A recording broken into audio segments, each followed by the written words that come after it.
स्थानीय निकाय एमएलसी चुनाव में पंच सरपंच वोटर होंगे? यह लगभग तय माना जा रहा है कि वोटर होंगे, क्योंकि केंद्र सरकार को इस पर कोई आपत्ति नहीं है।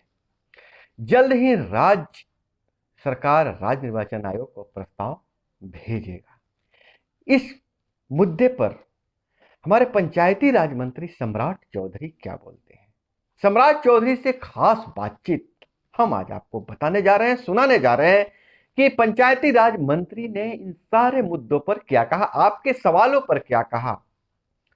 हम आपको बता दें कि सोमवार को सम्राट चौधरी बिहार के औरंगाबाद जिला आए थे। वहां हमारे वरिष्ठ पत्रकार दैनिक भास्कर के ओम प्रकाश सिंह ने उनसे खास बातचीत की। उस बातचीत में जो सवाल उठाया था, उन सारे सवालों को मंत्री जी से किया गया है और उसका क्या जवाब मिला है, सारी बातें हम आपको बताएंगे। लेकिन उससे पहले दोस्तों, आपसे गुजारिश है वीडियो के अंत तक बने रहिएगा, क्योंकि सारे सवालों का जवाब आज आपको मिलने वाला है। लेकिन उससे पहले अपना परिचय दे दे। नाम है मेरा अभय कुमार और आप देख रहे हैं गांव की सरकार की खास बातचीत।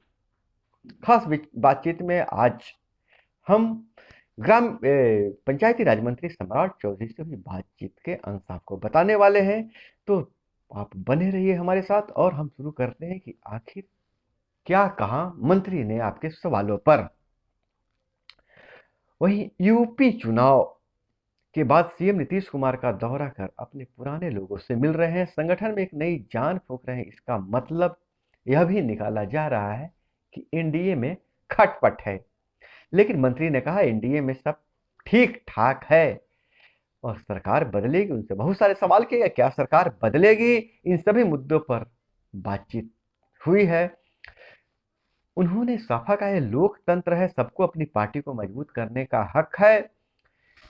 सीएम नीतीश कुमार अपनी पार्टी जदयू को मजबूत कर रहे हैं, हम भाजपा को मजबूत कर रहे हैं, मंत्री ने कहा। लेकिन एनडीए में सब कुछ ठीक ठाक है, पूरे 5 साल तक सरकार चलेगी, सरकार पर कोई आंच नहीं आने वाली है। लेकिन सीधी बात क्या हुई, सवाल भी आपको हम बताएंगे और मंत्री का जवाब भी आपको हम बताएंगे। तो पहला सवाल था मंत्री जी से कि एमएलसी चुनाव में क्या सरपंच और पंच वोटिंग कर पाएंगे? प्रस्ताव पर केंद्र ने मंजूरी दी है, जबकि चुनाव का अधिसूचना जारी हो चुका है। बहुत बड़ा सवाल जो आपका भी सवाल है, मंत्री जी ने क्या कहा, तो मंत्री का जवाब सुन लीजिए। बहुत ही छोटा सवाल है, छोटा जवाब उन्होंने दिया है। यह तो अब आयोग तय करेगा, राज्य सरकार का जो काम है हम कर चुके हैं, बाकी हमारे दायरे में नहीं है। मतलब कि संशय बरकरार, इस बार चुनाव में भाग लेंगे पंच या सरपंच की नहीं। दूसरा सवाल था चुनाव से ठीक पहले यह कदम कहीं वोट साधने का हथकंडा तो नहीं है? सीधी सवाल कि चुनाव के पहले आप घोषणा करते हैं कि पंच और सरपंच हमारे वोटर होंगे एमएलसी चुनाव में, तो चुनाव से पहले कहीं यह वोट साधने का हथकंडा तो नहीं है? तो मंत्री जी का जवाब आया, इसे चुनाव से कोई लेना देना नहीं है, बहुत दिनों से मांग थी, वो भी पंचायत प्रतिनिधि है, इसे जरूरी समझते हुए सरकार ने फैसला लिया है। चुनाव में इसका कोई वास्ता नहीं है, चुनाव से इसका कोई वास्ता नहीं है।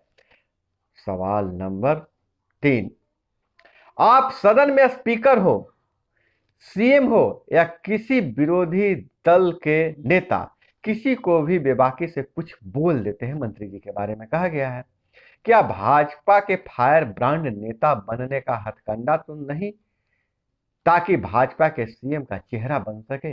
मंत्री जी, आप सीएम पर भी तीखे सवाल कर देते हैं, स्पीकर पर भी कर देते हैं, पुलिस अधिकारियों पर कर देते हैं, तो कहीं ये भाजपा के फायर ब्रांड नेता के रूप में तो स्थापित नहीं होना चाहते हैं जैसे गिरिराज सिंह है, और ताकि सीएम का चेहरा आपको घोषित किया जाए? तो इस पर सम्राट चौधरी का जवाब मिला, आपने बहुत बड़ी बात कह दी है, मैं एक साधारण कार्यकर्ता हूं, बेबाक राजनीति करना मेरी आदत है। क्या सही है और आगे क्या होगा, पीछे क्या होगा, यह मैं सोच कर काम नहीं करता हूं।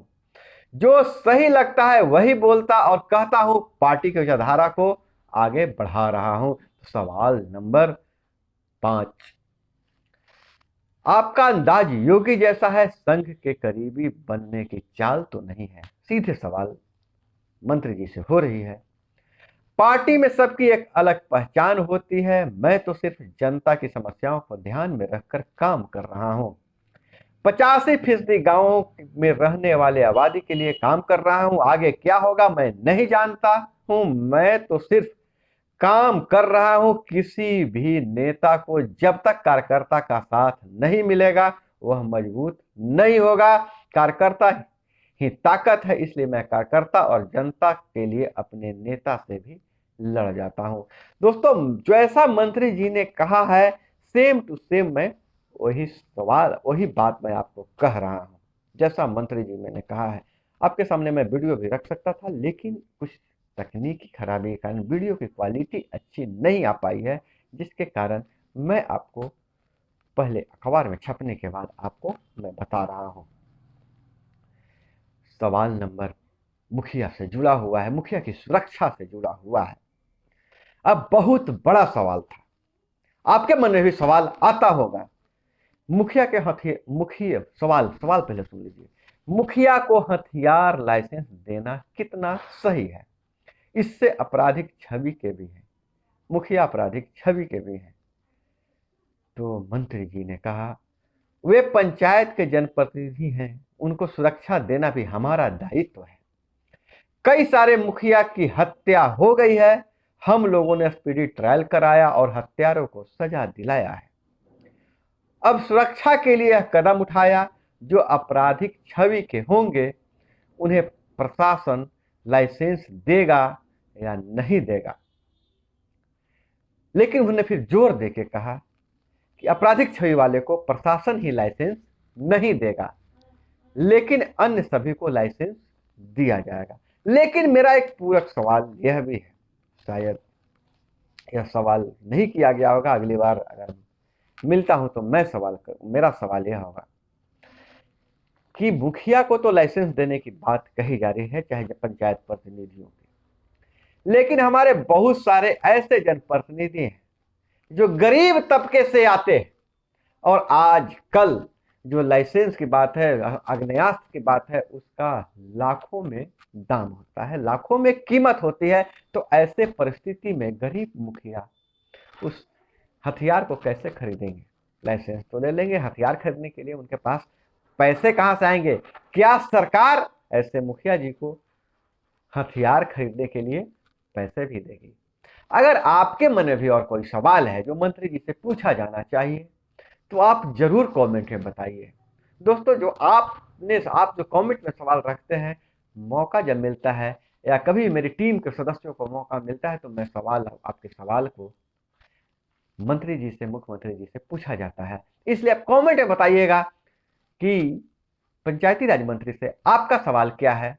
मेरी कोशिश रहेगी कि मंत्री जी से यह सवाल किया जाए। तो दोस्तों, यह थी मंत्री जी से खास बातचीत की सुर्खियां, कुछ झलकियां।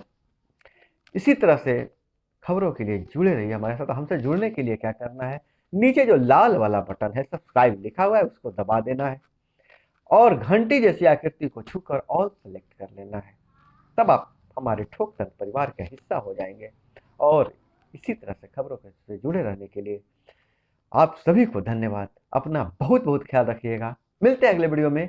जय हिंद, वंदे मातरम।